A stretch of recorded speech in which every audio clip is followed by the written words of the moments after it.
اور اس مریم کو بھی یاد کرو جس نے اپنی عفت کو محفوظ رکھا، تو ہم نے ان میں اپنی روح پھونک دی اور ان کو اور ان کے بیٹے کو اہل عالم کے لیے نشانی بنا دیا۔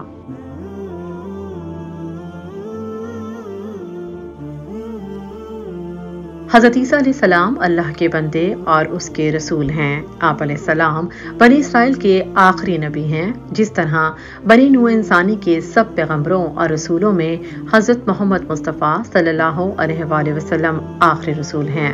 چنانچہ حضرت عیسیٰ علیہ السلام خاتم الانبیاء بنی اسرائیل ہیں، جبکہ نبی کریم صلی اللہ علیہ وآلہ وسلم خاتم الانبیاء والرسل ہیں۔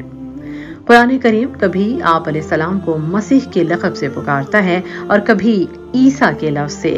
عبری میں عیسیٰ کو یشوع کے لفظ سے یاد کیا گیا ہے، جس کے معنی مخلص یعنی چھڑوانے والا ہے، کیونکہ آپ علیہ السلام بے شمار لوگوں کے گناہوں اور گمراہیوں سے چھڑوانے کا سبب بنے۔ اور قرآن کریم عیسیٰ علیہ السلام کو ابن مریم کی کنیت کے ساتھ بھی یاد کرتا ہے۔ اسی طرح آپ علیہ السلام کو عبداللہ کے لقب سے بھی یاد کیا گیا ہے۔ آپ علیہ السلام کا ذکر قرآن کریم کی 13 سورتوں کی 33 آیات میں کیا گیا ہے۔ آپ علیہ السلام کا نام، کنیت اور لقب کے حوالے سے آپ کا ذکر قرآن کریم کی جن 13 سورتوں میں آتا ہے، ان کے نام کچھ اس طرح ہیں: سورہ البقرہ، سورہ العمران، سورہ نساء، سورہ المائدہ، سورہ الانعام، سورہ توبہ، سورہ مریم، سورہ المومنون، سورہ الاحزاب، سورہ الشورى، سورہ زخرف، سورہ الحدید اور سورہ صف۔ آپ علیہ السلام کا نام عیسیٰ ہے۔ قرآن کریم میں یہ لفظ 25 مرتبہ آیا ہے۔ آپ علیہ السلام کا لقب مسیح ہے، اس کا ذکر قرآن کریم میں 11 مرتبہ ہوا ہے۔ مسیح ہرگز اس سے آر نہ رکھے گا کہ وہ اللہ کا بندہ ہو۔ اسی طرح سورہ مریم میں ہے: اس نے کہا، بے شک میں اللہ کا بندہ ہوں، اس نے مجھے کتاب دی اور نبی بنایا۔ اور اسی طرح تیسری آیت جس میں لفظ عبداللہ ہے، قرآن کریم کی سورہ زخرف ہے۔ سورہ زخرف میں ارشاد ہے: نہیں ہے وہ مگر ایک بندہ جس پر ہم نے انعام کیا اور ہم نے اسے بنی اسرائیل کے لیے ایک مثال بنا دیا۔ سیدہ مریم کے والد عمران بنی اسرائیل کے جلیل القدر اور معتبر ترین علماء اور عبادت گزاروں میں شمار ہوتے تھے۔ جب سیدہ مریم کی والدہ آپ کی وجہ سے حاملہ ہوئیں تو انہوں نے نظر مانی کہ خدا مجھے جو بھی اولاد دے گا اسے میں ہیکل کی خدمت کے لیے وقف کر دوں گی۔ لیکن جب دیکھا کہ لڑکی پیدا ہوئی ہے تو ان کو اس بات کا رنج ہوا کہ لڑکا زیادہ بہتر طریقے سے ہیکل کی خدمات انجام دے سکتا تھا۔ اس لیے مریم علیہ السلام کی والدہ نے افسوس اور معذرت کے ملے جلے جذبات کے ساتھ بارگاہ الہی میں یہ عرض کیا۔ سورہ العمران میں ہے: اے میرے رب، یہ تو میں نے لڑکی جنی ہے اور اللہ زیادہ جاننے والا ہے جو اس نے جنا، اور لڑکا اس لڑکی جیسا نہیں۔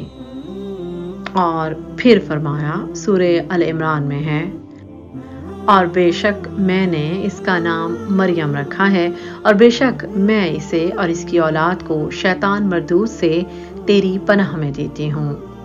سیدہ مریم حالت یتیمی میں پیدا ہوئیں، لیکن جب مریم علیہ السلام کی والدہ نے ان کو حضرت زکریا علیہ السلام کے سپرد کرنا چاہا، جو پیغمبر بھی تھے اور آپ علیہ السلام کی خالو اور ہیکل معزز کاہن بھی تھے، تو دوسرے کاہنوں نے بھی اس خواہش کا اظہار کیا کہ مریم کی کفالت ان کے سپرد کی جائے، مگر اس سے پہلے کہ یہ معاملہ کشمکش یا نزاع کی صورت اختیار کرتا، طے پایا کہ یہ معاملہ قرعہ ڈال کر حل کیا جائے، اور اب کرنا یہ ہوا کہ قرعہ حضرت زکریا علیہ السلام کے نام نکل آیا۔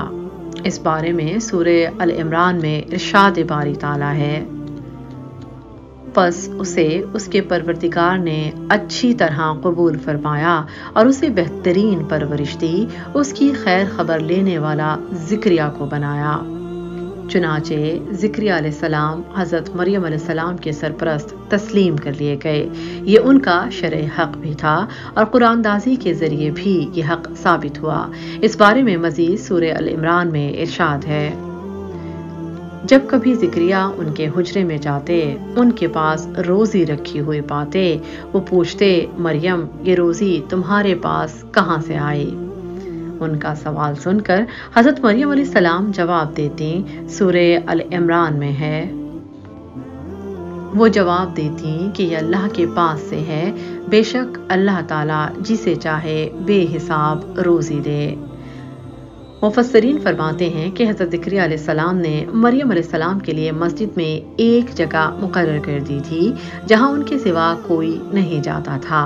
حضرت مریم علیہ السلام دن رات عبادت میں مشغول رہتی، یہاں تک کہ آپ علیہ السلام کی عبادت بنی اسرائیل میں ضرب المثل بن گئی۔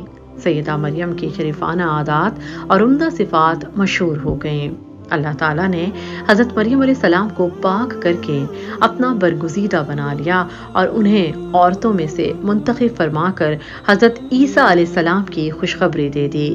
اس بارے میں قرآن کریم کی سورہ ال عمران میں ارشاد ہے، اور جب فرشتوں نے مریم سے کہا کہ مریم اللہ نے تم کو برگزیدہ کیا ہے اور پاک بنایا ہے اور جہاں کی عورتوں میں منتخب کیا ہے۔ سورہ آل عمران کی مزید آیات میں اللہ تعالیٰ نے فرمایا کہ فرشتوں نے مریم علیہ السلام کو خوشخبری دی کہ اللہ تعالیٰ نے ان کو جہان کی تمام خواتین میں بلند مقام عطا فرمایا ہے اور ان کے ذریعے سے اللہ تعالیٰ بغیر باپ کے بچہ پیدا کرنے کی قدرت کا اظہار فرمائے گا۔ سورہ آل عمران میں مزید ارشاد ہے، اور جب فرشتوں نے مریم سے کہا، اے مریم اللہ تم کو اپنی طرف سے فیض کی بشارت دیتا ہے جس کا نام مسیح عیسیٰ ابن مریم ہوگا۔ اگر آپ نے ابھی تک ہمارا چینل سبسکرائب نہیں کیا تو ہمارے چینل کو سبسکرائب کیجیے۔ فرشتوں نے حضرت مریم علیہ السلام کو بتایا کہ یہ بچہ ایک معزز نبی ہوگا جو اپنے گہوارے میں باتیں کرے گا، بچپن میں بھی لوگوں کو توحید کی دعوت دے گا اور ادھیڑ عمر میں بھی لوگوں کو توحید کی طرف بلائے گا۔ اسی بارے میں قرآن کریم میں ارشاد ہے، اور جو دنیا اور آخرت میں بآبرو خاصوں میں سے ہوگا اور ماں کی گود میں اور بڑی عمر کا ہو کر لوگوں سے یکساں کلام کرے گا اور نیکوکاروں میں ہوگا۔ فرشتوں نے حضرت مریم علیہ السلام کو بشارت دی کہ آپ علیہ السلام سے جو بچہ پیدا ہوگا وہ انتہائی معزز نبی ہوگا اور اللہ اسے بہت سے معجزات عطا فرمائے گا۔ حضرت مریم علیہ السلام کو اس خوشخبری پر تعجب ہوا کہ وہ شادی شدہ نہ تھیں اور نہ ہی بد کردار تھیں۔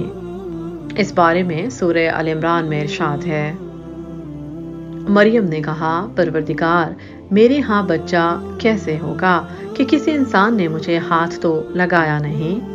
یہ سن کر فرشتوں نے کہا کہ اللہ ہر چیز پر قادر ہے، جب وہ کوئی کام کا فیصلہ کرے تو اس کا کن کہنا کافی ہوتا ہے۔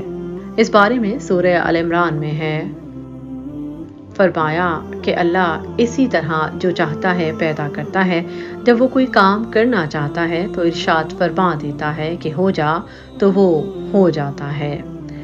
حضرت مریم علیہ السلام نے اللہ کی مرضی پر سر تسلیم خم کر دیا۔ انہیں معلوم تھا کہ یہ معاملہ ان کے لیے بڑی آزمائش کا باعث ہوگا۔ اپنا زیادہ تر وقت مسجد میں گزارتی تھیں۔ ایک دن وہ کسی کام کے لیے مسجد سے نکلیں اور گھر کے لوگوں سے علیحدہ ہو کر ایک مشرقی مکان میں آئیں، یعنی مسجد اقصی کے مشرق کی طرف تشریف لے گئیں۔ اس بارے میں سورہ مریم میں ارشاد ہے، اور کتاب میں مریم کا ذکر کر جب وہ اپنے گھر والوں سے ایک جگہ میں ایک ہوئی جو مشرق کی جانب تھی، اس وقت اللہ نے ان کے پاس جبریل علیہ السلام کو بھیجا، پس وہ ان کے سامنے پورا آدمی بن کر ظاہر ہوا۔ اس بارے میں سورہ مریم میں ارشاد ہے، پھر اس نے ان کی طرف سے ایک پردہ بنا لیا تو ہم نے اس کی طرف اپنا خاص فرشتہ بھیجا تو اس نے اس کے لیے ایک پورے انسان کی شکل اختیار کی۔ جب سیدہ مریم نے فرشتے کو دیکھا تو اسے انسان سمجھ کر بولی، سورہ مریم میں ہے، میں تجھ سے رحمان کی پناہ مانگتی ہوں اگر تو اللہ سے ڈرنے والا ہے۔ حضرت مریم علیہ السلام کی بات سن کر جبریل علیہ السلام نے ان کو تسلی دیتے ہوئے واضح کیا کہ وہ انسان نہیں بلکہ اللہ نے ان کو یہ خوشخبری دینے کے لیے بھیجا ہے کہ آپ کو ایک پاک باز بیٹا ملنے والا ہے۔ یہ بات سن کر سیدہ مریم نے تعجب سے کہا، سورہ مریم میں ہے، بھلا میرے ہاں بچہ کیسے ہو سکتا ہے؟ مجھے تو کسی انسان تک کا ہاتھ نہیں لگا اور نہ میں بدکار ہوں۔ فرشتے نے جواب دیا کہ یہ تو اللہ کا حکم ہے جو پورا ہو کر رہے گا۔ تیرے پروردگار کا ارشاد ہے کہ یہ مجھ پر بہت آسان ہے۔ متعدد علماء کرام نے فرمایا کہ جبریل علیہ السلام نے مریم علیہ السلام کے گریبان میں پھونک ماری اور یہی پھونک آپ کے بطن میں پہنچ کر بچے کی ولادت کا سبب بن گئے۔ اسی بارے میں قرآن کریم کی سورہ تحریم میں ہے، اور مریم بنت عمران جس نے اپنے ناموس کی حفاظت کی، پھر ہم نے اپنی طرف سے اس میں ایک جان پھونک دی۔ حضرت مریم علیہ السلام کے بطن میں حضرت عیسیٰ علیہ السلام کتنا عرصہ رہے، بظاہر یہ بات درست معلوم ہوتی ہے کہ اسی طرح سیدہ مریم کی کیفیت ہوئی، یعنی تقریباً 9 ماہ کی مدت اس حال میں گزری، جبکہ بعض علماء کرام کا ماننا ہے کہ حمل اور ولادت کا معاملہ آنن فانن طے ہو گیا۔ بعض لوگوں کا یہ خیال ہے کہ یہ مدت 9 گھنٹے کی ہوگی۔ ان سب باتوں کے برعکس سورہ مریم میں ارشاد ہے، بس وہ حمل سے ہو گئیں اور اسی وجہ سے وہ یکسو ہو کر ایک دور کی جگہ چلی گئیں، پھر درد زا انہیں ایک کھجور کے تنے کے نیچے لے آیا۔ اس آیت کی روشنی میں یہ بات ظاہر ہوتی ہے کہ یہ معمول کے مطابق حمل اور ولادت کا معاملہ تھا۔ حضرت مریم علیہ السلام کے امید سے ہونے کی خبر ہر جگہ پھیل گئی، جس سے آپ کو اور آپ کے خاندان کو بہت پریشانی کا سامنا کرنا پڑا۔ چنانچہ مریم علیہ السلام سب سے الگ ہو کر ایک دور دراز مقام پر تشریف لے گئیں۔ بعض روایات کے مطابق آپ بیت لحم کی بستی چلی گئیں۔ سورہ مریم میں ارشاد ہے، پھر دروازہ اسے ایک کھجور کے تنے کے قریب لے آیا۔ حضرت مریم علیہ السلام اس وقت شدید تکلیف میں تھیں اور ولادت کے درد سے دوچار تھیں۔ اس کے علاوہ ان کو مستقبل کے بارے میں بہت فکر تھی۔ آپ کو یقین تھا کہ لوگ آپ کی باتوں پر اعتبار نہ کریں گے۔ ان کی زبان سے بے ساختہ نکلا، سورہ مریم میں ہے، کاش اس سے پہلے میں مر گئی ہوتی اور لوگوں کی یاد سے بھولی بسری ہو جاتی۔